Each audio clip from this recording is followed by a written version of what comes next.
Good afternoon. Welcome to the West Yorkshire Football Show. I'm Chris Belton. Like I say, I'm joined by Stephen Browne here with World Cup Daily. How are we, mate? You all right? Yeah, good. Yeah, warm. But Yes. what's new? What's new? Yeah, these heat waves are becoming, I'll be honest, a little too frequent for my liking. Yeah. I mean, it must be even worse for you working from home in the box room, I imagine. No, I've got because I'm on with Jay after this show, and then I do my shift, and I'm like, I've got a good 10 or 11 hours in this room, which is gonna be fun. And you're putting your streaming shift in before your actual shift, at least. Yeah. We can talk some football before you have to start work.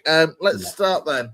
Of course, we've made it to the quarterfinals of the World Cup. Last night saw the first game get underway. France running out 2-0 winners over Morocco. Is it me, or is it just starting to feel a little bit easy for the French? Because every time you see them come up against a nation that you think, oh, they could cause some problems, quite frankly, they don't seem to cause so many problems. I don't think France have been caused a problem since the first 45 minutes of their opening group game against Senegal. No, bang on. I mean, absolutely right. I thought, Morocco, France last night, I thought this is going to be a real war, real battle, and it really wasn't. I mean, it was, I dare I say, easy work for France. I mean, I think collectively over the last three games, they've not even conceded cumulatively 1 XG against. I mean, it's just absolutely phenomenal. I mean, they don't concede chances. I mean, it's absolutely crazy, and every player is unbelievable. Every player is technically brilliant. In every position as well. It makes you sick, doesn't it? Well, it's ridiculous. I mean, it is absurd. I mean, it's an abundance of talent, and last night, really, they just kind of controlled the game. It felt like they were in second gear.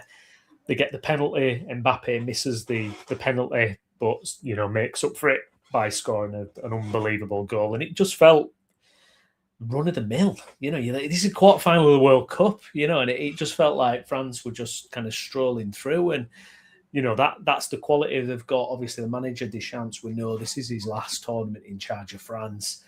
And vastly experienced, already won it, reached another final.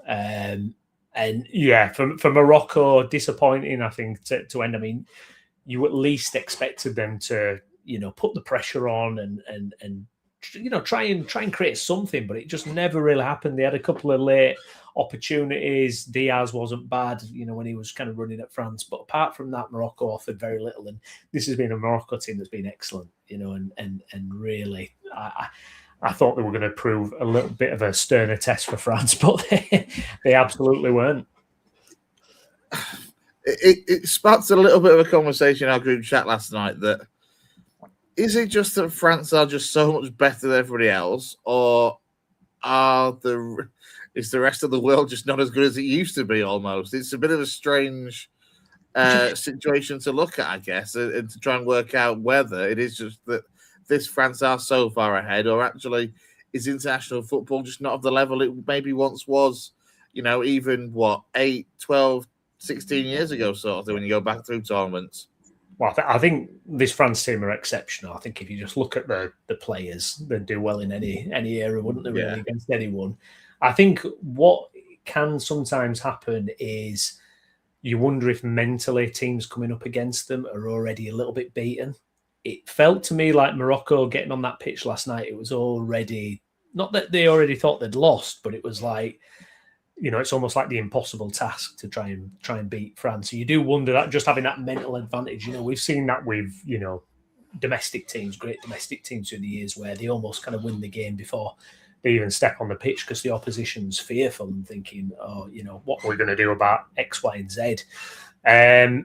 Maybe the Paraguay method's the only way you can kind of disrupt it, really. Yeah, I was just about to say, maybe kicking 7 shades of you-know-what out of them might actually be the best approach in this case. Because they certainly showed the no fear. Yeah, well, absolutely. And you've got to find ways to hurt the opposition, and there's no point trying to go at them, the way you normally would, because they'll destroy you likely, And if it comes to a point where, touch wood, England get all the way there, and they're playing France. You would like to think that we'll set up in a way to frustrate them, and I think that's what you've got to do against this France team. I think what you can't do is get in a transitional basketball game with them. You cannot. Yeah. A couple of times, I mean, Morocco were really disciplined, but there were a couple of times where they advanced, lost the ball, and then that transitional bit, France, they will wipe through anyone. So it's difficult because you've probably got to limit your own attacking threat just to try and contain them. But yeah, I mean it's if Spain beat Belgium, it's going to be Spain, France, and I think Spain will give it a really good go. That'll be fascinating. That'll be really, really fascinating. But France, this version of France is unreal. Probably better than the 2018 World Cup winners. I would, would you say? Yeah. Certainly for the style and everything. I think it's, I think it's the best version we've seen of them under Deschamps. Yeah, I think it's hard to argue with that. As much as, I mean, let's think, because what's Mbappe now? 23, so he wasn't around in that 2018. So was it? Well, no, he burst. That's the one he burst through on 2018. Was it? How old was he then? He'd been like about 18. Yeah, it was ridiculous. So, do you remember the Argentina game where he did a brilliant run and won a penalty, and it's kind of a coming of age game a little bit, like his Michael Owen moment, wasn't it? And he's obviously their superstar. I mean, his goal last night is ridiculous. I mean, it's like the penalty though that he won the penalty, and if you're going to if you're going to go in and tackle Mbappe, you've got to get that tackle like inch perfect, Otherwise, with his speed and technical ability, he'll win a penalty every day of the week. So yeah, it's ridiculous how good they are. Yeah, it is scary, as you say. We'll nicely segue into the fact that it will be Spain or Belgium that will play them. Just before we go into that, quick reminder: you can get in touch with us. Let us know your thoughts and views on the World Cup. Let us know your thoughts and views on anything in general, apparently, this morning. JB, this is one for you for later on when you're on at 10:45. Yeah, JB. Yeah, is a rat. He's gone too early, as JB there. Give it another 18 minutes and Browne and Jay will be on to talk all things Leeds United. And Dan, you need to come back for that as well because we're not all Leeds. I'm sat here in my Lincoln shirt. We're not all Leeds at all. Not on this particular program anyway. Give it 20 minutes and Browne and Jay will be on when it is all Leeds. But thanks for getting your comments in anyway. Belgium, Spain. Look, Belgium have been a side that have improved gradually. The longer the tournament's gone on, the better they have become. We saw them look terribly shaky in the opening couple of group games. Then obviously they turned it around in that last group game against Senegal, got themselves through the groups and through the first couple of knockout stages. Any chance that they could upset the odds against this Spain side? They've got weapons, they've got a lot of weapons, and I think it's funny, isn't it? When you looked at Belgium, how they performed in the group stages, you thought golden generation, thing of the past. A couple of the players are a little bit past it. De Bruyne are now 34, Lukaku. You thought they're not quite on it. But I said to Gaz that I thought not having that golden generation tag on the back might help them actually, because they crumbled under that. I mean, as did we with England, to be fair, when we were allegedly had that golden generation. And you see it often that those golden generations just crumble under that weight of expectancy and pressure. And the Belgians did that. So I wondered if the Belgians would be better for not having that tag anymore. And actually, I looked wrong the first couple of games. But actually, again, as the tournament's gone on, it has seemed to be perhaps a little bit more true.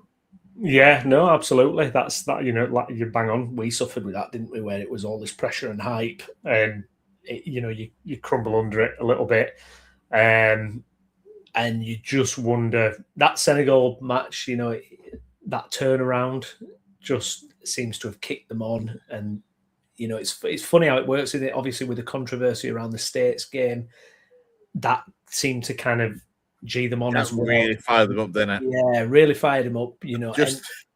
right to the aftermath of that tweet the Belgian FA put out, overturned this.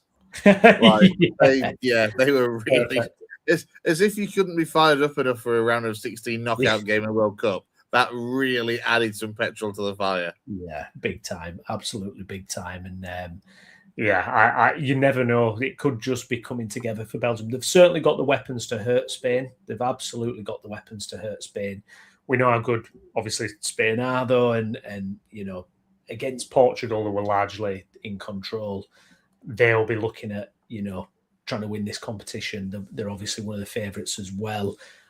I'm hoping it's going to be a game that kind of lives up to what we expect or what we hope, because we've had a couple of games where it's not quite happened, has it? But I'm hoping this one tonight will deliver. I do feel with Belgium, you don't know what you're going to get. Are we going to kind of see earlier Belgium, or are we going to see the Belgium we've seen recently? I'm hoping they're a bit inspired and they lay one on Spain. But yeah, we'll have to wait and see. Yeah, 7 goals out of them in the last 2 games in the knockout stages. So, as I say, they are kind of finding the back of the net for Spain. My criticism for Spain has generally always been that they kind of, and I think we spoke about this probably last week on last Friday's show, that they kind of lack, for me, the out and out striking position. Yeah. But obviously they have kept finding ways to get through. Left it late against Portugal in one of those games that we bigged up as being an absolute corker in the making, and it absolutely wasn't. Let's just hope that tonight does give us some entertainment and a bit more competitive jeopardy, I guess, compared to last night for certain. Do you know what? I don't know what you think of this, but because the games, last night's game that were 9 o'clock, tonight's is 8 o'clock. Over in America, that's 6 hours before, so it's like mid-afternoon. Yeah, 6-7 hours earlier, isn't it? I think, those mid-afternoon when you're in the peak heat, like, I don't know if it does something to the energy levels, or I did wonder about that, because it felt, watching that game yesterday, it felt watching, you're watching 2 teams playing baking hot weather, and it's like the tempo wasn't quite there. You just wonder about the timings of games where, it's in that kind of midday, kind of peak heat. Can they really get up to those levels? But I hope this one tonight is, an absolute belter. But yeah, like, it's funny with Spain because, like you say, they've missing that player at the top, and Yazabel, who we were obviously waxing lyrical about last week, and it kind of, disappointed a little bit in that Portugal game. And you do wonder, as they come up against better teams, how impactful he'll be. That's it, because he scored a couple, didn't he, in the group game against Saudi Arabia when Spain did find the shooting boots, but obviously he drew a blank against Cape Verde, and as you say, looked a little bit meh against Portugal in the previous round. So it will be interesting to see what turns up for them tonight. We'll look ahead to tomorrow night's games, obviously within the weekend, and we'll be back on with World Cup Daily until Monday. I mean, also a little bit strange how we've gone from having kind of one game a night. Last night's game, tonight has one game. Tomorrow night technically has 2 games for us. We've got a 10 o'clocker in Norway versus England, and then Argentina, Switzerland at 2 a.m. Saturday night into Sunday morning, 2 a.m. Sunday morning. And 2 very interesting looking games. We have to start, of course, with the Norway versus England game at 10 o'clock. Now, this one, we checked before, and it's in Miami. And the time difference thing, so 10 o'clock our time will be roughly 3, I think. Is it 7 o'clock? Something like that. Sorry, yeah. Is it a 7-hour difference to Miami? I think maybe. So you're talking around the 3 o'clock mark in the States. Possibly better than it is, that little bit later than the other 2 prior games before it, maybe. Yeah, possibly. It's that we'll have to see if that kind of plays a factor. But it's exciting, though, isn't it? I mean, England quarterfinal World Cup. It's going to be, I'm absolutely buzzing for it. Can't wait for it. Hopefully, we turn up. There's that thing I don't know if you've seen about Bellingham. If he gets booked, then he'd be out for a semi-final. I hate having stuff like that hanging over you. It's horrible, isn't it?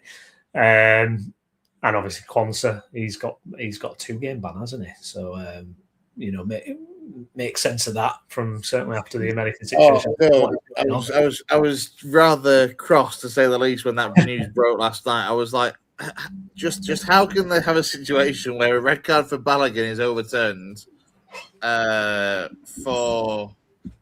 I mean, the incidents are different, but what is it? Quantas has been extended because it's what, serious foul play or something. How is dragging your studs down the back of somebody's calf and ankle, and how is that not serious foul play, which then gets overturned completely? Like, this is utter BS. Well, also, and me and Gaz were talking about this the other day, and I've noticed this a lot with these VAR decisions. I think it's something the FA are challenging. When the ref gets called to the monitor, they are not showing them the clip. They're showing like the point of impact. So when the ref went over to the monitor, it's showing like the worst moment. The worst, yeah. Without context, without any kind of... And I'm like, well, that ain't right. I don't know if that's because they're trying to speed up decisions or what, but I'm like, well, that ain't right. I mean, you know, that's daft. You know, you can freeze frame anything. Don't they? So yeah, it's an absolute nonsense. I feel sorry for him as well, because I thought he was decent against Mexico. Yeah, he did exactly what we needed to do, and it's did really well. I mean, as it stands, the kind of the latest news in terms of within the England camp is apparently Mark Gay is a doubt. Declan Rice is a sickness bug, but Reece James has returned to training, which obviously is a boost given that Gerald Conser is now out for those 2 games. A lot's been made, I think, in the wider media. Whenever you say on Sky Sports News at the moment, they're always talking to some pundit about how do we stop Erling Haaland. I don't quite feel like enough is being made about England's like positivities and our strengths, if that makes sense. It seems to be a lot in the press of, well, how do we stop Haaland? And also, I kind of feel like it's also very... I think we're massively underestimating Norway to just say, how do we stop Haaland? Like, they've got a lot of bloody good players in that squad. Yeah. And if Haaland doesn't hurt us, there's players in there that can. Yeah, 100%. I mean, the way they beat Brazil, and you're absolutely right, Haaland had minimal touches in that game. Phenomenal with the touches that he had, obviously. Classic Haaland game, wasn't it? Yeah. Doesn't see the ball for long periods of time, and then bang, 2 goals. So the rest of the team are a problem as well. The rest of the team are a massive problem for us. But like you say, we've got weapons as well. I think Bellingham, I'm looking at Jude Bellingham, you know, and just thinking, this, you know, he's a monster. He's an absolute monster. And he's a huge goal threat. Everything. And then obviously you've got Harry Kane, supplement with that. I'm hoping Saka looks a bit more fit. You know, maybe he's going to kind of pick up.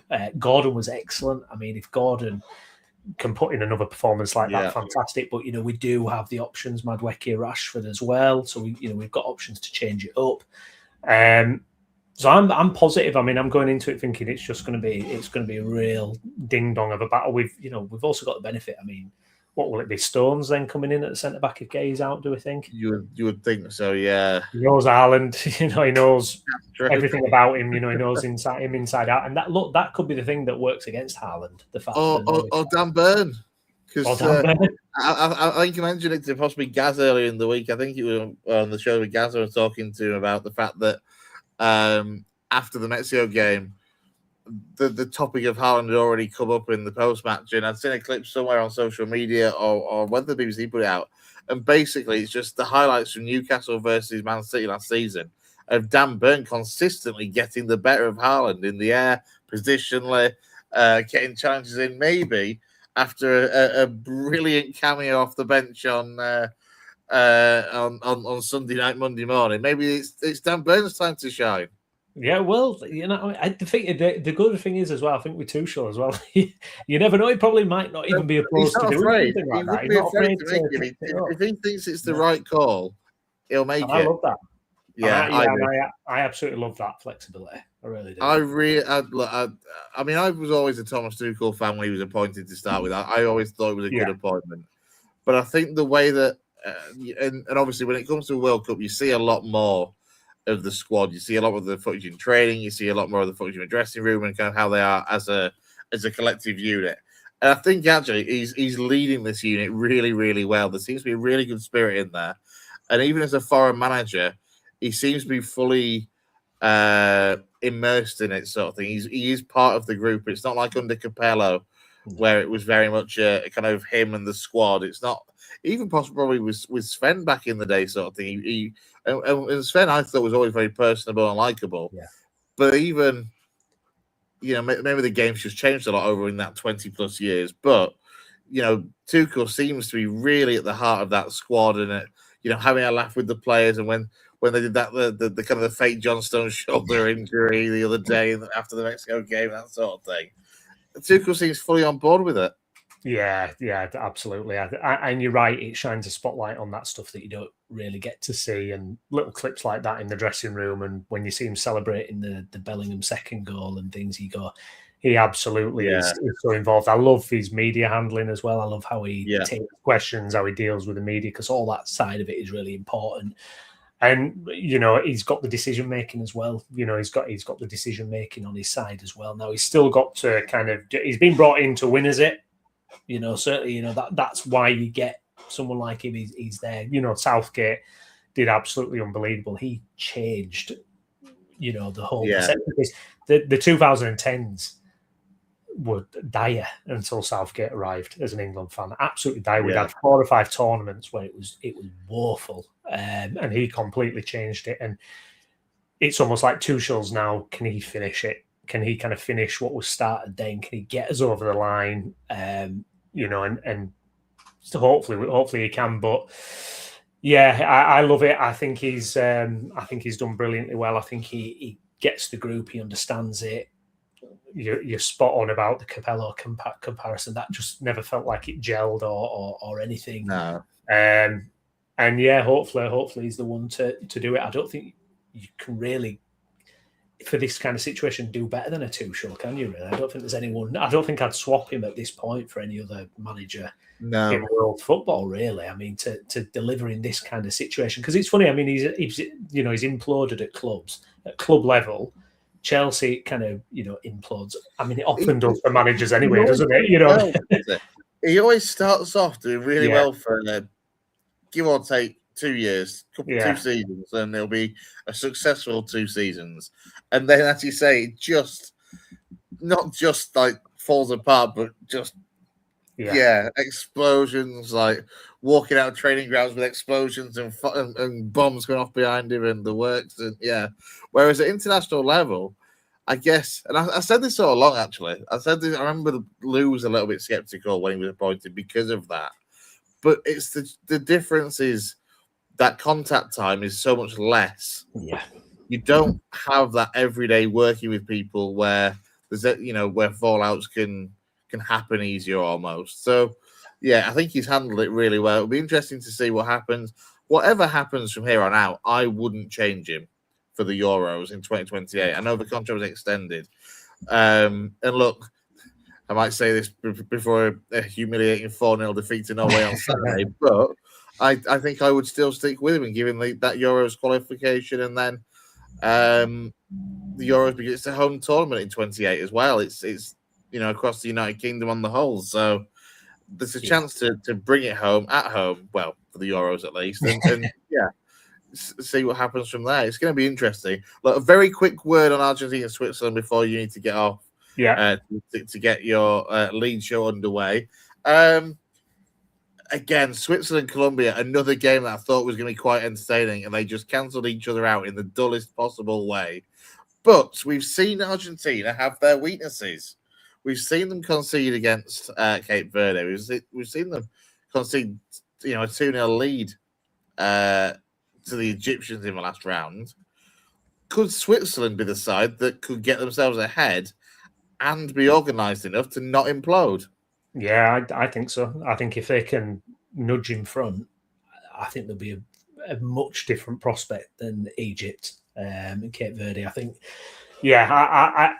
I think the thing with Switzerland that I've been impressed about is just how assured they are and just how solid they look. And I don't know if Manzambi's back in the team or whatever, but they've got some exciting talent in there as well.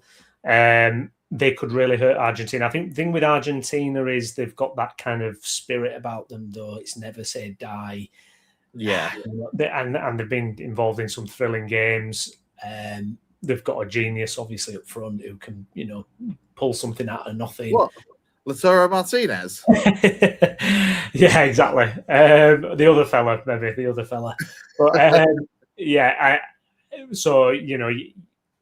I'm still obviously favouring Argentina, but I think you're right. I think if Switzerland could nudge themselves ahead, I think they could see it out. It could be an upset on the cards. Now, if they don't, and if we get through, Argentina and England in the semi-final of the World Cup, that will be just. I don't know if my blood pressure will take it. No, same.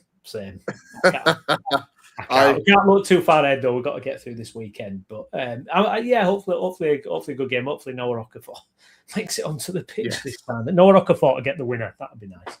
Fingers crossed. Look, I'll be there with my England shirt for the Norway England game, and then as soon as that one's done, hopefully England are through. I'll be sat there with my Toblerone and Swiss cheese back in the Swiss against the Argies. Can never back the Argies. Are you going to stay up? To be fair, I might try to, simply because it's on a Sunday. It's on a Sunday morning.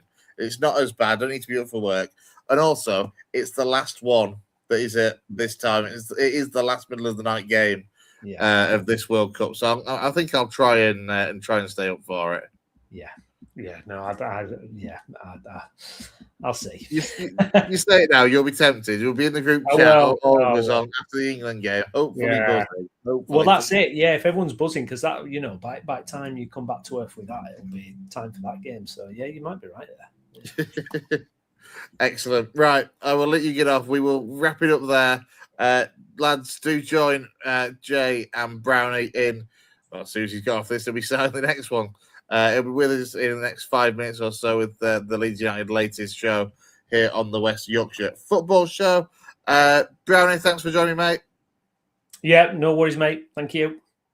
And we'll be back on Monday, all being well, with another World Cup day when we'll be looking back at how the quarterfinals have panned out and looking ahead to the two semi-finals that take place next Tuesday and Wednesday night. For myself, though, and from Brownie, we'll see you soon. Take care.